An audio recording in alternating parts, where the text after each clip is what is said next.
You will hear a number of different recordings, and you will have to answer questions on what you hear. There will be time for you to read the instructions and questions, and you will have a chance to check your work. All the recordings will be played once only. At the end of the test, you will be given 10 minutes to transfer your answers to an answer sheet. This is the IELTS listening test. Now turn to Part 1.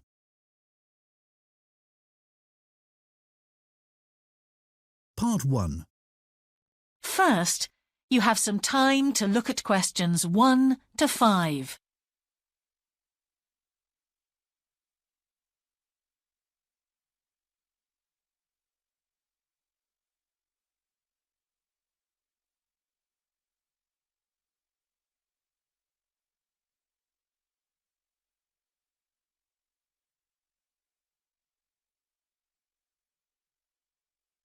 Now we shall begin. You should answer the questions as you listen, because you will not hear the recording a second time. Listen carefully and answer questions 1 to 5. Good morning. Can I help you? Yes, I've just been accepted on a course at the university, and I'd like to try and arrange accommodation in a hall of residence. Yes, certainly. Please sit down. What I'll do is fill in a form with you to find out a little more about your preferences and so forth. Thank you. So, first of all, can I take your name? It's Anu Bhatt. Could you spell your name, please? Yes, ANUBHATT. Thanks. And could I ask your date of birth? The 31st of March, 1972. Thank you. And where are you from? India. Oh, right. And what will you be studying? I'm doing a course in nursing. Right, thank you. And how long would you want to stay in hall, do you think? Well, it'll take 3 years, but I'd only like to stay in hall for 2. I'd like to think about living outside for the 3rd year. Fine. And what did you have in mind for catering? Do you want to cook for yourself or have all your meals provided? That's full board. Is there something in between? Yes, you can just have evening meal provided, which is half board. That's what I'd prefer. Yes, a lot of students opt for that. Now, with that in mind, do you have any special diet, anything we should know about? Yes, I don't take red meat. No red meat. Before you hear the rest of the conversation, you have some time to look at questions 6 to 10.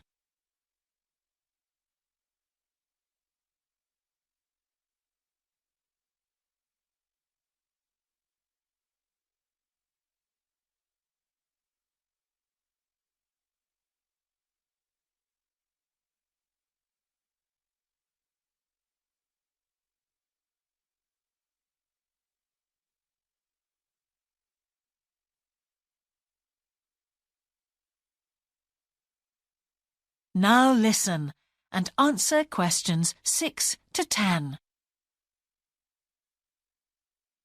Now, thinking about the room itself, we have a number of options. You can have a single study bedroom or you can have a shared one. These are both what we call simple rooms. The other alternative is to opt for a single bedsit, which actually has more space and better facilities. There's about £20 a week difference between them. Well, actually my grant is quite generous, and I think the bedsit sounds the best option. Lovely. I'll put you down for that and we'll see what availability is like. Now, can I ask some other personal details which we like to have on record? Yes, of course. I wonder if you could let us know what your interests are. This might help us get a closer match for placing you in a particular hall. Well, I love the theatre. Right. And I enjoy sports, particularly badminton. Ah, that's worth knowing. Now, what we finish with on the form is really a list from you of what your priorities are in choosing a hall, and we'll do our best to take these into account.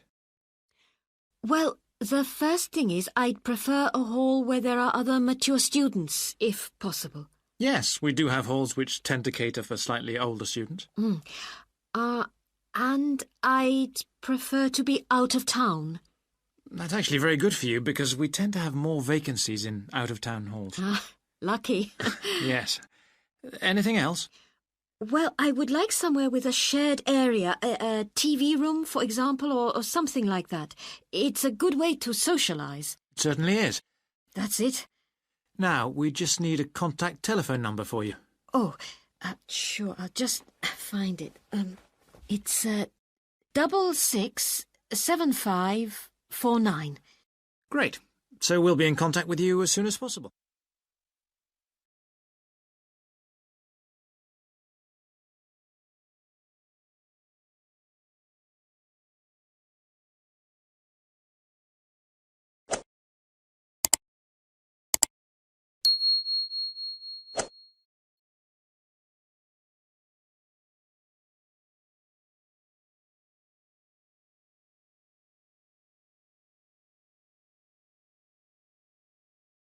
Part 2. First, you have some time to look at questions 11 to 16.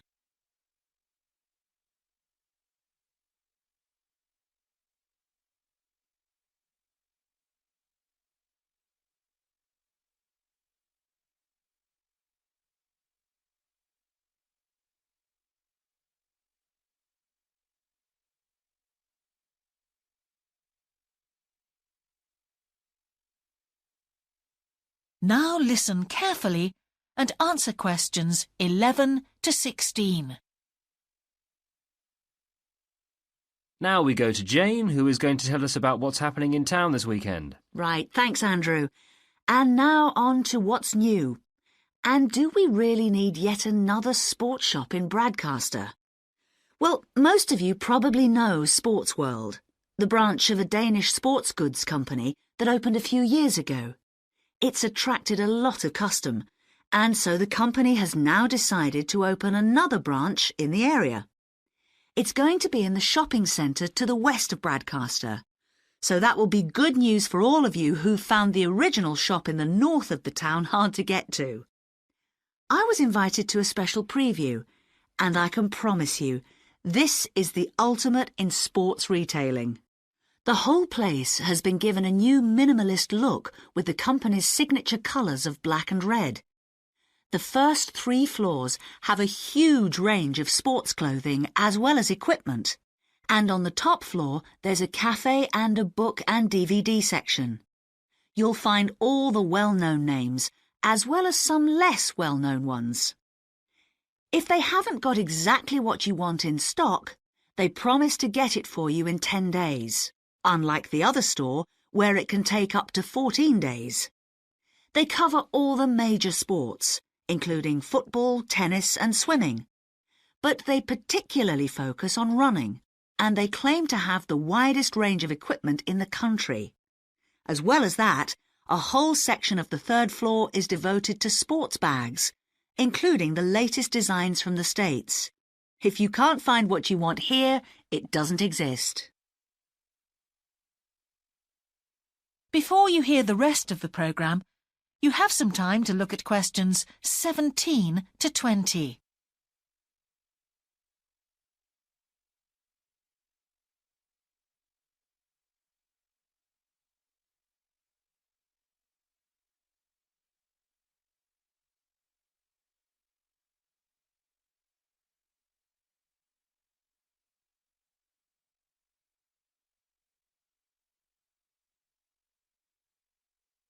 Now listen and answer questions 17 to 20.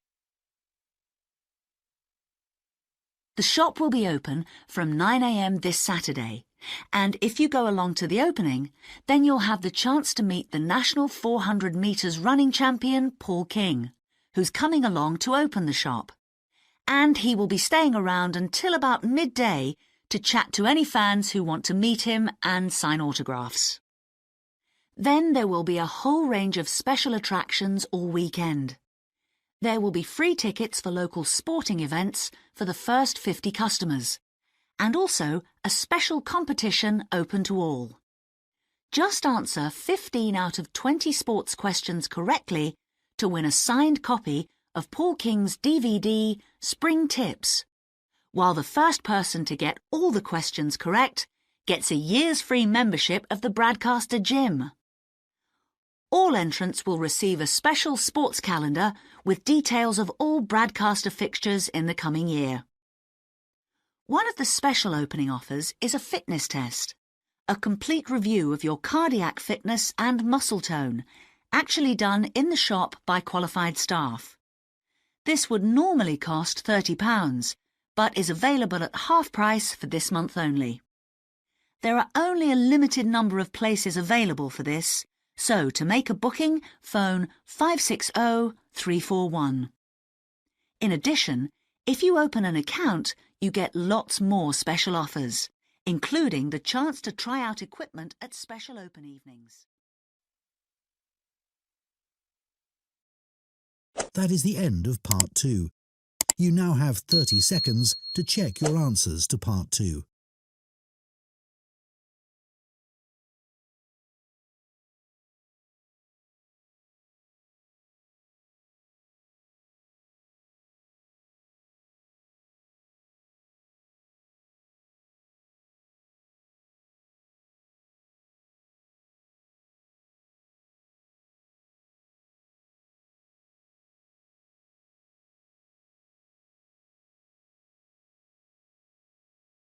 Part 3. First, you have some time to look at questions 21 to 24.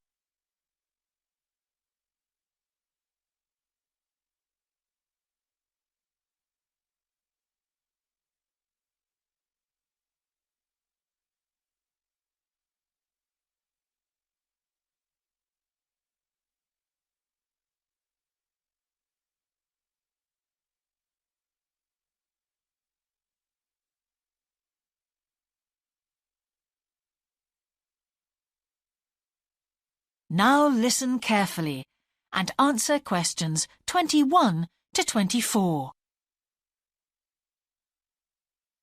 Hi, Ewan. As you know, I've asked you here today to discuss the future of our Self-Access Centre. We have to decide what we want to do about this very important resource for our English language students.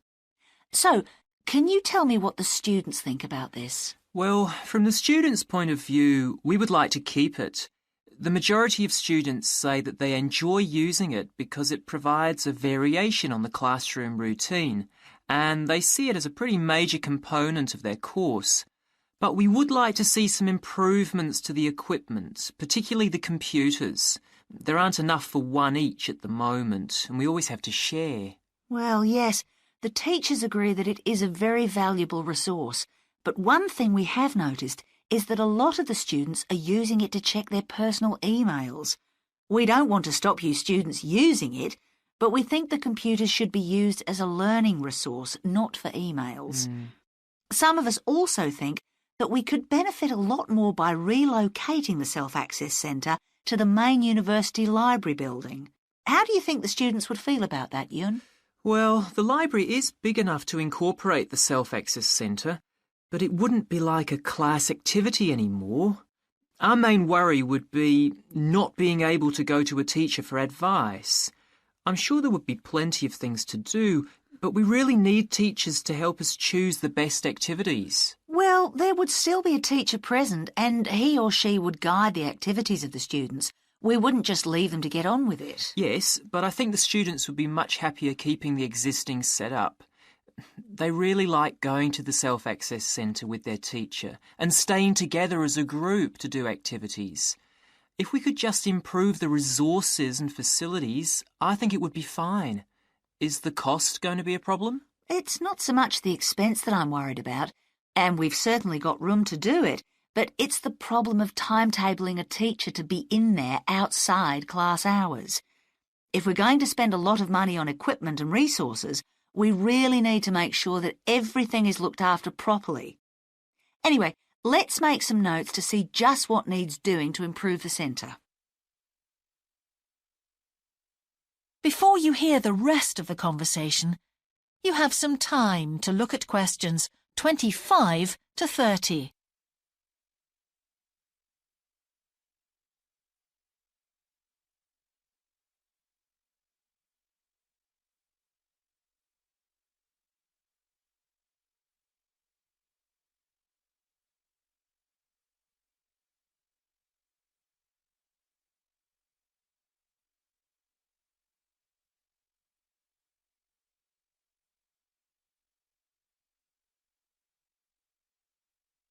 Now listen and answer questions 25 to 30. Now, what about the computers? I think it might be a good idea to install some new models. They would take up a lot less room, and so that would increase the workspace for textbooks and so on. That would be great. It is a bit cramped in there at times. What about other resources?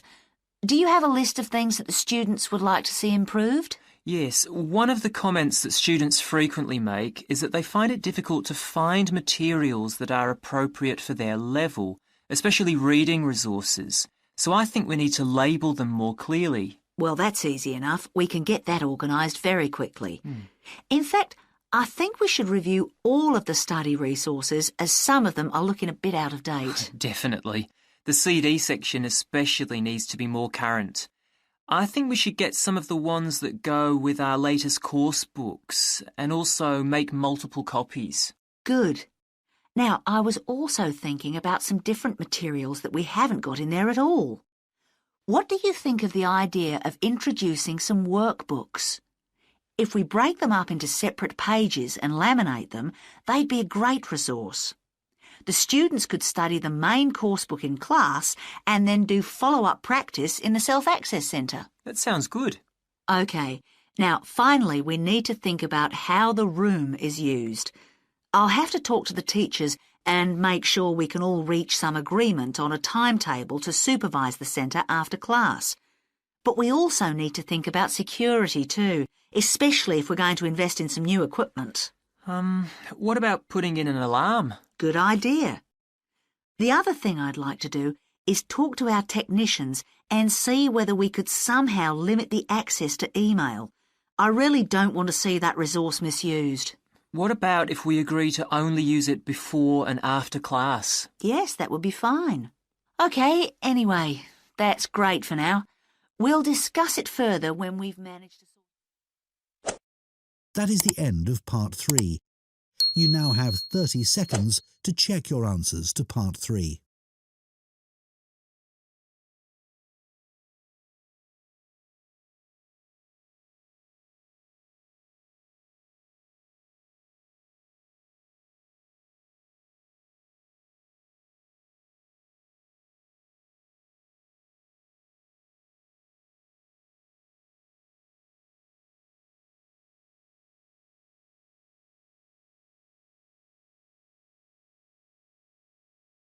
Part 4.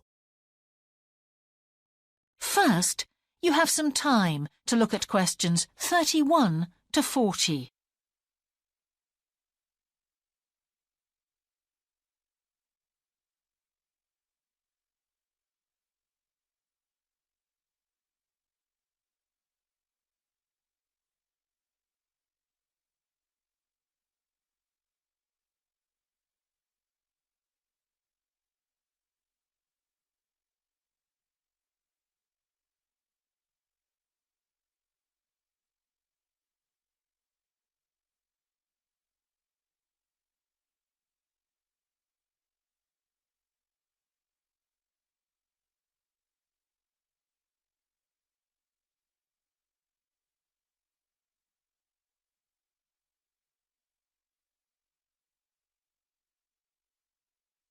Now listen carefully and answer questions 31 to 40.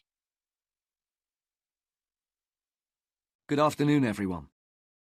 Well, with some of you about to go out on field work, it's timely that in this afternoon's session I'll be sharing some ideas about the reasons why groups of whales and dolphins sometimes swim ashore from the sea right onto the beach and, most often, die in what are known as mass strandings.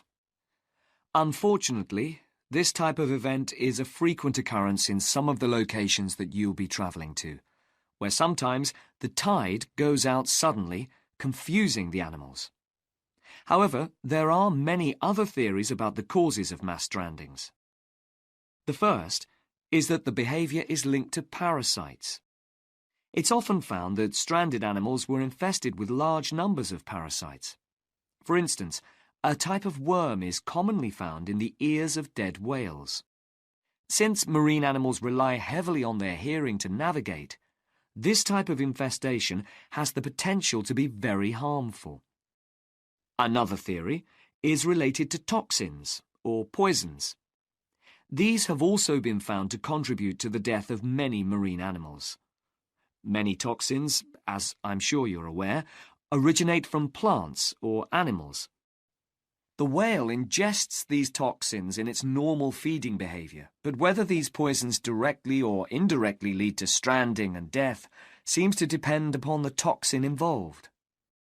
In 1988, for example, 14 humpback whales examined after stranding along the beaches of Cape Cod were found to have been poisoned after eating tuna that contained saxitoxin, the same toxin that can be fatal in humans. Alternatively, it has also been suggested that some animals strand accidentally by following their prey ashore in the confusion of the chase. In 1995, David Thurston monitored pilot whales that beached after following squid ashore. However, this idea does not seem to hold true for the majority of mass strandings because examination of the animal's stomach contents revealed that most had not been feeding as they stranded.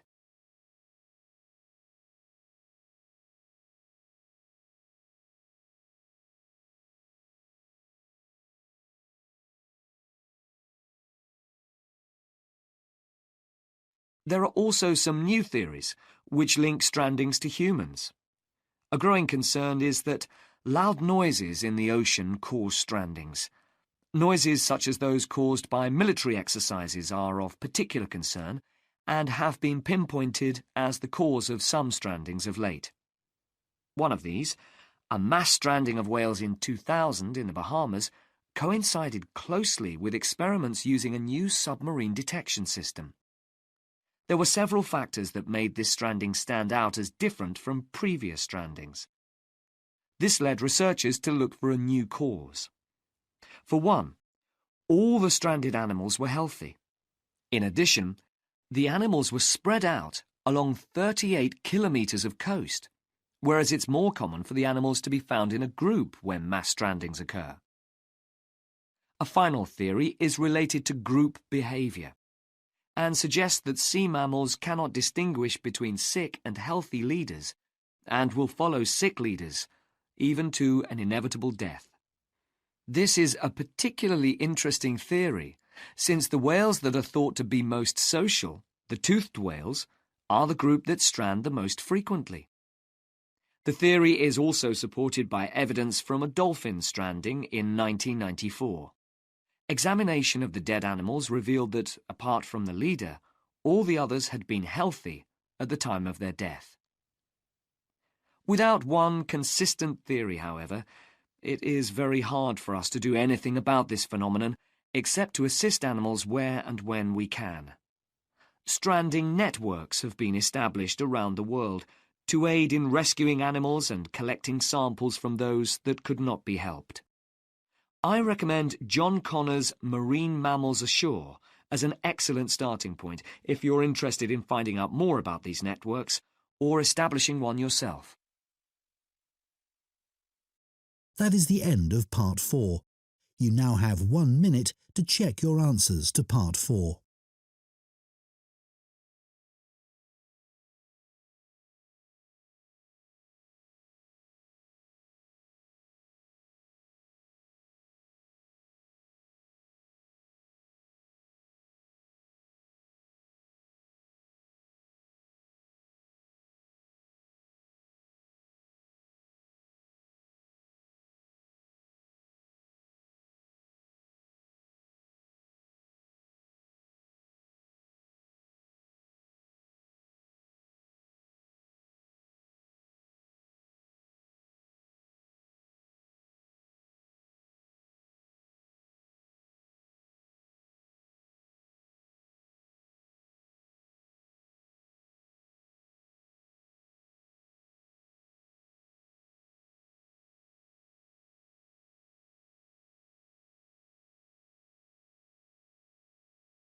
That is the end of the listening test.